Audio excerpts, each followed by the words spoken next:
এখন থেকে আপনার প্রিয় সিরিয়ালগুলো ফ্রিতে দেখুন এক্সক্লুসিভলি শুধুমাত্র সান নেক্সটে। এখনই অ্যাপ ডাউনলোড করুন। ওরা এইভাবে হনন করে বাড়ির মধ্যে ঢুকে আসছে, সেটা কি হয় নাকি?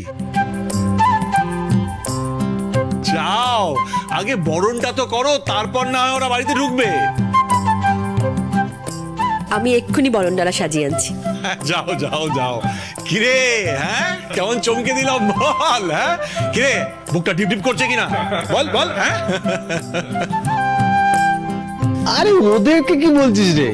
ভয়ের চোটে তো আমারই একেবারে হাত পা ঠান্ডা হয়ে গেছিল। যা বলেছিস।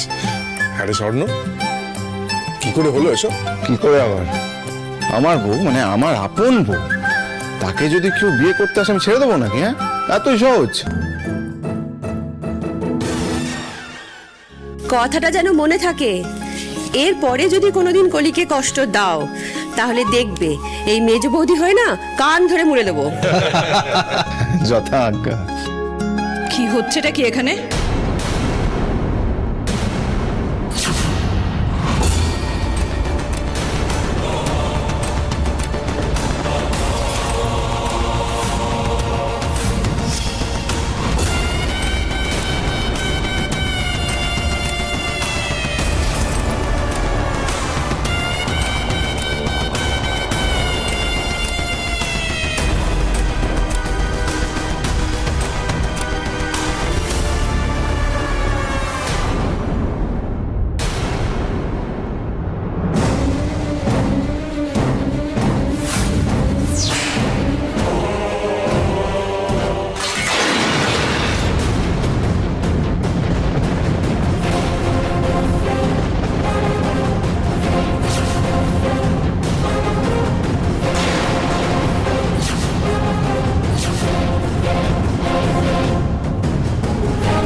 একবার এই বাড়ির বাইরে যে পা রেখেছে সে আর এই বাড়িতে ঢুকবে না।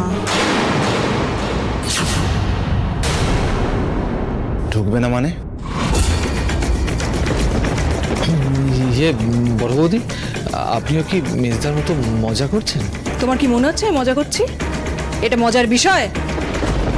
বাড়ির বউ রাতের অন্ধকারে চোরের মতো কাউকে কিচ্ছু না জানিয়ে লুকিয়ে লুকিয়ে বাড়ি ছেড়ে পালিয়ে গেছিল, আর সেই বউকেই আবার তোমরা বরণ করে বাড়িতে তুলতে চাইছো?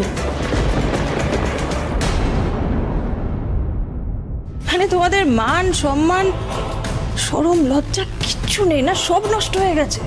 ছি। দেখুন, কলি আমার ওপর অভিমান করে বাড়ি ছেড়ে চলে গিয়েছিল। আমি ওর অভিমান ভাঙিয়ে ওকে এ বাড়িতে নিয়ে এসেছি। তাতে আপনার সমস্যা কোথায়? সমস্যা আছে, কে বলতে পারে? সেই অভিমানের দোহাই দিয়েও কোথাও ফষ্টি নষ্টি করে আসেনি কদিন। বড় বৌদি,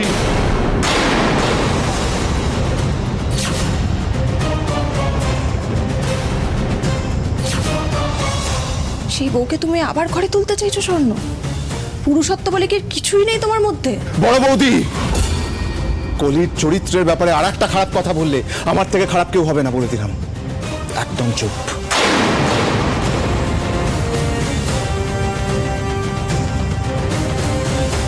কাদা ঘাটার কোনো ইচ্ছে আমার নেই স্বর্ণ। আমি শুধু একটাই কথা জানি, বাড়ি থেকে যাওয়ার আগে দাদু তোমাদের প্রত্যেকের সামনে আমায় এই বাড়ির দায়িত্ব দিয়ে গেছেন, আমায়। তাই যতদিন না দাদু ফিরছেন এই মেয়ে বাড়ির ভেতর পা রাখবেন না।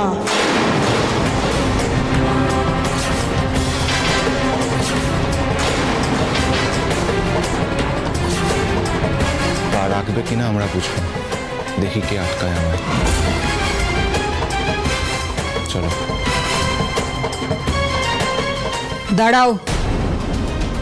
ভেতরে যেতে হলে আমাকে ঠেলে সরিয়ে হারিয়ে তবে যেতে পারবে।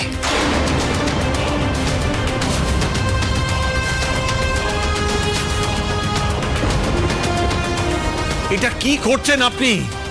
ও তো এ বাড়ির বউ। বউ ছিল, কিন্তু কলি নিজেই সেই পরিচয়ে লাথি মেরে চলে গেছিল। এখন আবার লোভে পড়ে ফিরে এসেছে। বাপের বাড়িতে বোধহয় ঠিক সুবিধে করতে পারোনি, তাই না কলি? এখন মেয়ে তো এমনিতেই সেই কবে থেকে বাপের বাড়িতে পড়ে আছে। আবার আরেকজন যদি গিয়ে এখন বাবার বোঝা হয় নতুন করে, কোন বাবার না চিন্তা হবে বলো তো? শুনুন, সারা বিশ্বের লোকের কথা চিন্তা না করলেও হবে।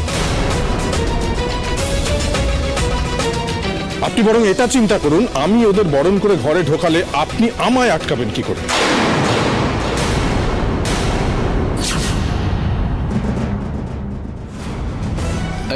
শেষদা, আমার কথাটা শোন।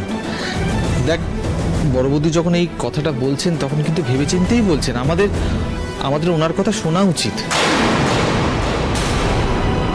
হ্যাঁ, আর বড় বৌদি তো আমাদের দাদুকে বোঝেন, আমাদের ওনার কথা মেনে নেওয়া উচিত। শেষদা, তুই চুপ কর। শোন, আমি আমার দাদুকে ওনার থেকে একটু হলেও বেশি বুঝি, তাই আমি ভালো করে জানি দাদু ফিরে এসে কি বলবে না বলবে। আর দাদু ফিরে এসে যদি আপত্তি করে তখন সবাই মিলে আমাকে দোষ দিস, কিন্তু আমি আর এক মুহূর্ত ওদের বাড়ির বাইরে এইভাবে দাঁড়িয়ে থাকতে দেব না।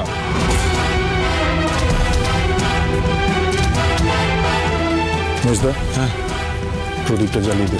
হ্যাঁ।